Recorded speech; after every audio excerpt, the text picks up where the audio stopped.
Well, this is going to be trial and error at the moment, girls, because the new phone holder came, but then Andrew gave me some software so that I can actually sit down while I'm filming now, and I have my iPad in front of me here, and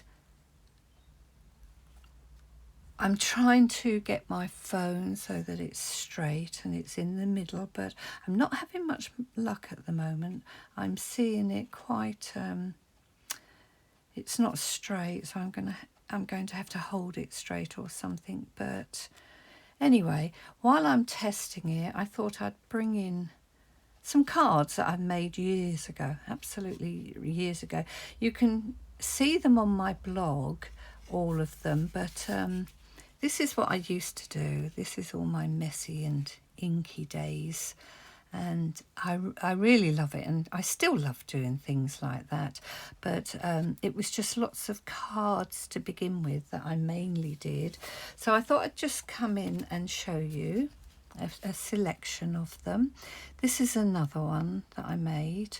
See, now I'm having to hold it. Sorry, I'm using you as a guinea pig, girls, to I'm making this video, and you can let me know. It's going to be trial and error, as I say, but this is another card I made with all the messy inky backgrounds, and that's what I'm just going to come in and show you.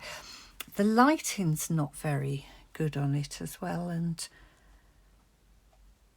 this is shiny, but there should be oh, there's your reflection now. Yeah, that should be there, but I'm just working out how this is going to take some doing to work out how to actually I'm going to put that to the side now, to use this and to see it on my iPad here.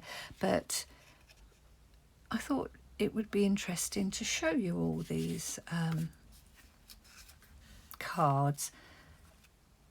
That one was beautiful. I love that. This is all my stamping, my inky and messy backgrounds. That's moulding paste through stencils, and then distress inks, and lots of stamping there.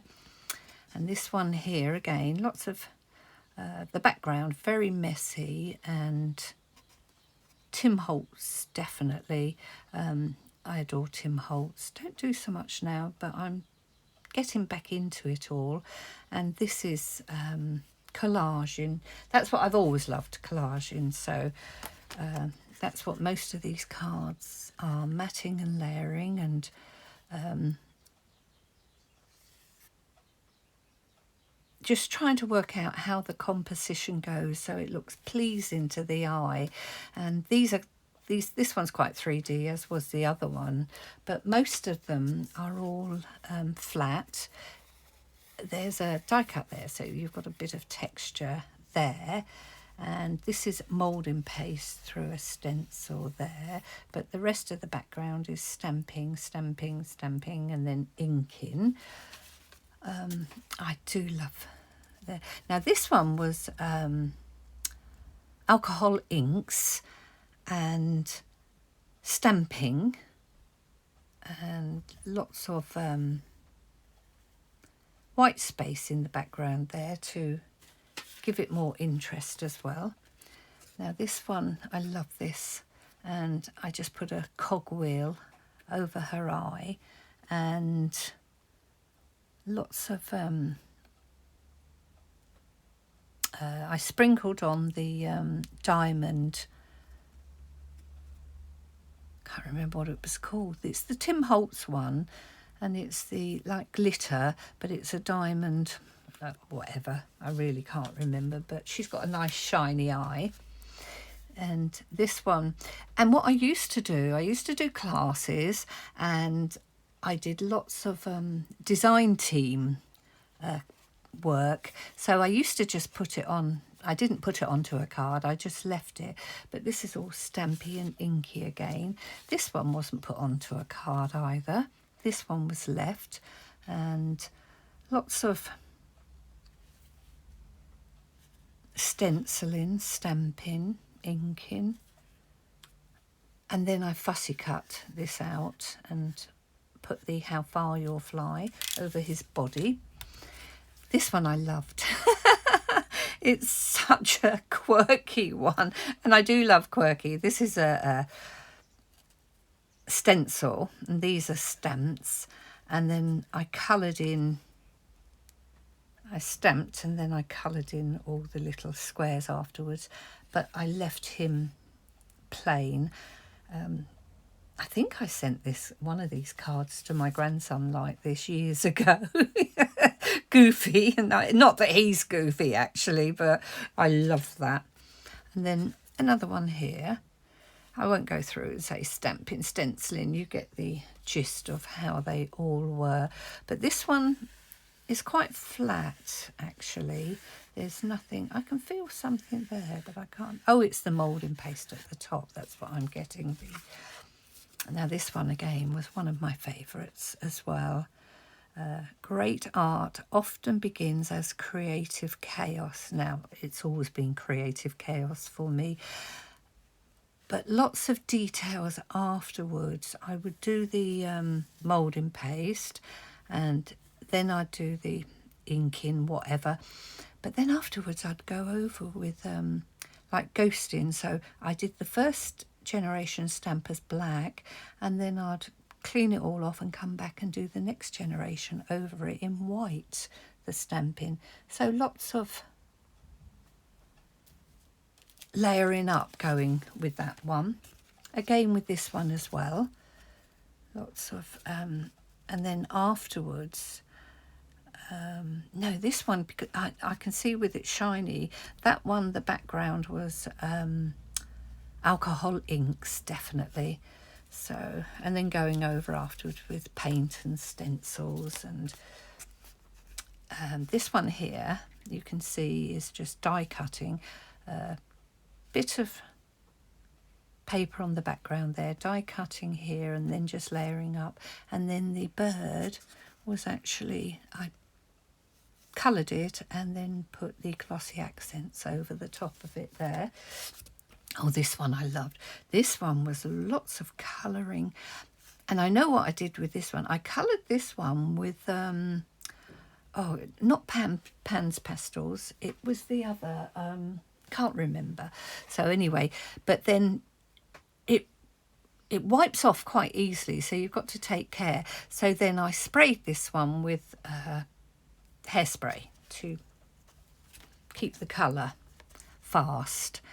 Now this one, I can remember this one. I did this one for the fashionable stamping challenges, and it was actually one of the design team asked for monochromatic with red. And I thought, oh, isn't that a lovely challenge? So that's what I came up with for that challenge. Now these ones are going to glare because they're in bags. I used to do a I used to go to the lavender farm years ago now, and I would there were 7 people sold their wares, and it was in a big room, and you actually... I couldn't connect to your Wi-Fi network. Please open the Google Home app to reconnect to Wi-Fi. Oh, sorry about that. That's Google cut in. I didn't even turn it on. She must be listening. Yeah, it was Lavender Farm. It was a big coffee shop and a beautiful place, and there were 7 of us sold our things we made. There was pottery, there was wood turning. I sold canvases which I made, and everything that I made, and cards was one of them. So I'd put them in a bag and keep them. So these ones here are what didn't sell. I sold loads actually, but that's when I broke my ankle and I had to stop for the summer because I couldn't get up the stairs to go and into the little attic room it was, where we all sat and sold our stuff. But this is another one, and as I say, these ones are glary because they're all in bags there. But as I say, loved my Messy Bout inky, and I've got loads of things there. I'll just come in and this is, I'm doing this just to get the hang of this sitting down and watching it on the iPad and seeing if it's working out all right. And I can see that my cloth's moving and falling down. Now, this one was interesting. Now, this one is actually... the paper clips, the spoon's lovely. Can you see? It's a real spoon as well. And no, this was put on afterwards. But the word metal, the paper clips and the spoon were all put onto a background that I did. And then you put foil over the top. And then what you actually do is you burnish the foil so that you get this raised texture here, and then you just burnish into it, and then the metal stands out, the paper clips stand out. Now they've got foil all over them, but oh no, I put the spoon on afterwards. Tell a lie there. The spoon went on afterwards and this went on afterwards. It was just and these letters I die cut with grey board. So I glued them on, then I put the foil over the top of it, not foil, the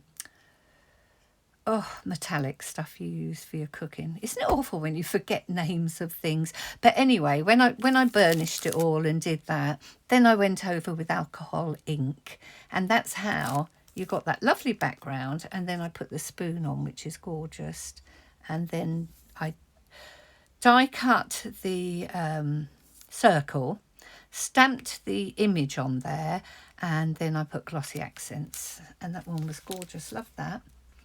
Now I remember doing this one. This was for a fashionable stamping challenge, and I made this, and I can't remember what the challenge was, but this is what I came up with. And I did the water and the skyline, New York skyline. It's one of Tim Holt's stamps, reflecting into it. Then I stenciled the clock, and then I went over with the white to highlight it. And can't remember, but you'll find these things on my blog, all these cards actually. This one was another fashionable stamping challenges. And I think it was snow scene or something the challenge was. So that's what I came up with for the snow scene. I loved this one. Did all the background. And then this is a stencil. And then I stenciled it in brown first. And then I moved the stencil a fraction and then went over with white again to give it the 3D look. this is a Clarity, Clarity, is it Clarity stamps? Yeah, and I stamped her and then fussy cut her and stuck her on there. And this is a stamp with the Eiffel Tower. It's a stamp with the trees, and I know that's a Stamping Up stamp. And then this is another Clarity stamp with the moon in the background there. And it was the moon in the background. Oh, and then I put a stencil over the top of it and coloured that in the orangey yellow. And then I flicked everything. I loved doing that one. That one was lovely. Now this one here, this was indigo blue stamps. I love indigo blue stamps. And again, this is a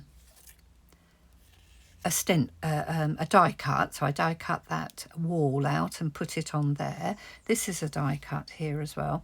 All the flowers.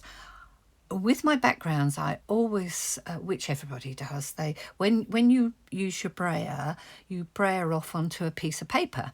Well, all these flowers here were made with the, after I'd brayered, I thought, can't waste it. So then I just freehand ripped them into a circle, really freehand it, and then I just rolled them up with a toothpick and made flowers with them there. And this is the same thing here with these flowers here. It was a background that, and then I die cut the flowers, and that was that card there. Now this card is possibly my favourite. I just can't, and it was in a card as well. I taught this in my class with my girls that used to come. But these are all Tim Holtz's stamps, and what we did was we stamped onto tissue paper, and then all these little squares here we cut out. I've got a template with all squares. I think it's an Ali Reeve template, and it's only cardstock, these squares here. So we cut out the squares, and then we finger painted in the background, because me and my finger painting, I love it. We'd already stamped onto the tissue paper with all these images from Tim Holtz. Then we decoupaged the tissue paper back onto the squares. We put the template back onto the card, and we put glue on the back of these and put them all into the template, and then took the template away, and we ended up with all this collage. And oh, I love that. As I said, that's my favourite card. Well, anyway, not sure how this is going to turn out and if you're going to get to see it, but I'm going to turn off now. I might, even if it looks awful, I might put it up, because everything's a learning curve, isn't it? And I look, it's moving again. Anyway, I'm going to leave you all now while I'm laughing with it, and I'm going to see how it turns out and see if I put it up. Okay, everybody, thank you for bearing with me. It's been a trial and error, and I hope you enjoy it.